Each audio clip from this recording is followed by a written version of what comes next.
ஐயா, விழுப்புரம் மாவட்டம் பரிசுப்பணி கிராமத்தை சேர்ந்தவன். எனக்கு புஞ்ச நிலம் 55 சென்ட் நிலம் இருக்கு. அதில் ஒரு ஜிப்புக்கு 6 ஜிப்பா தாசில்தார் ஆர்ஐ டிடி எல்லாம் முறைப்படி வந்து 6 ஜிப்பு அளந்துட்டாங்க. அளந்த பிறகு எங்கள் அத்தியை ஆக்கிரமிப்பு பண்ணி கொண்டு என்னை கொலை முயற்சி மிரட்டுகிறார். என் தாய் மேலே அது உண்மை. இது காவல்துறை, வல்லனூர் காவல்துறையில் எந்த நடவடிக்கையும் எடுக்கல. இது தாய் மேலே உண்மை.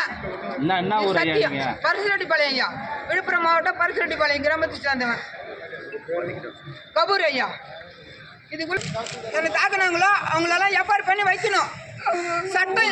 சட்ட நடவடிக்கை எடுக்கணும், எடுத்தே ஆகணும். என் மனசு வலிக்குது. ஒரு ட்ரிப்புக்கு 6 ட்ரிப்பு நான் அழுதுட்டேன். வல்லனூர் ஸ்டேஷன்ல நீ லெட்டர் கொடுத்தா நான் கம்ப்ளைண்ட் எடுக்கணுமா?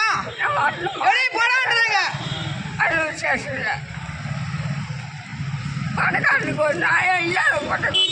எஸ்பி கண்டல் போனா எஸ்பி கண்டல் வந்து ஐயா கிட்ட ஒரு மனு கொடுத்தேன்.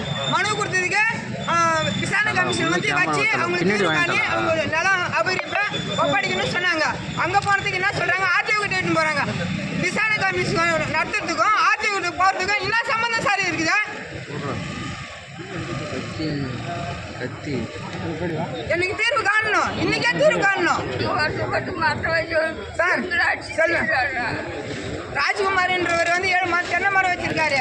செல்வராஜ் மகேஸ்வரி என்றவங்க வந்து வல்லனூர் காவல் நிலையத்தில் நான் எதுவுமே செய்ய மாட்டேன் அவங்க இடத்துலன்னு சொல்லிட்டு ஆக்கிரமிப்பு பண்ணி கொண்டு. ஐயா வணக்கம் ஐயா, சொல்லுங்க ஐயா.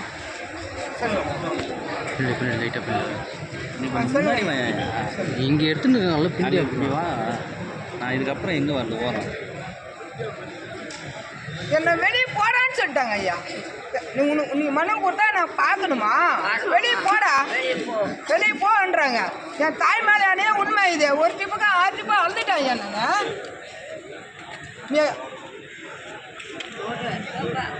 எனக்கு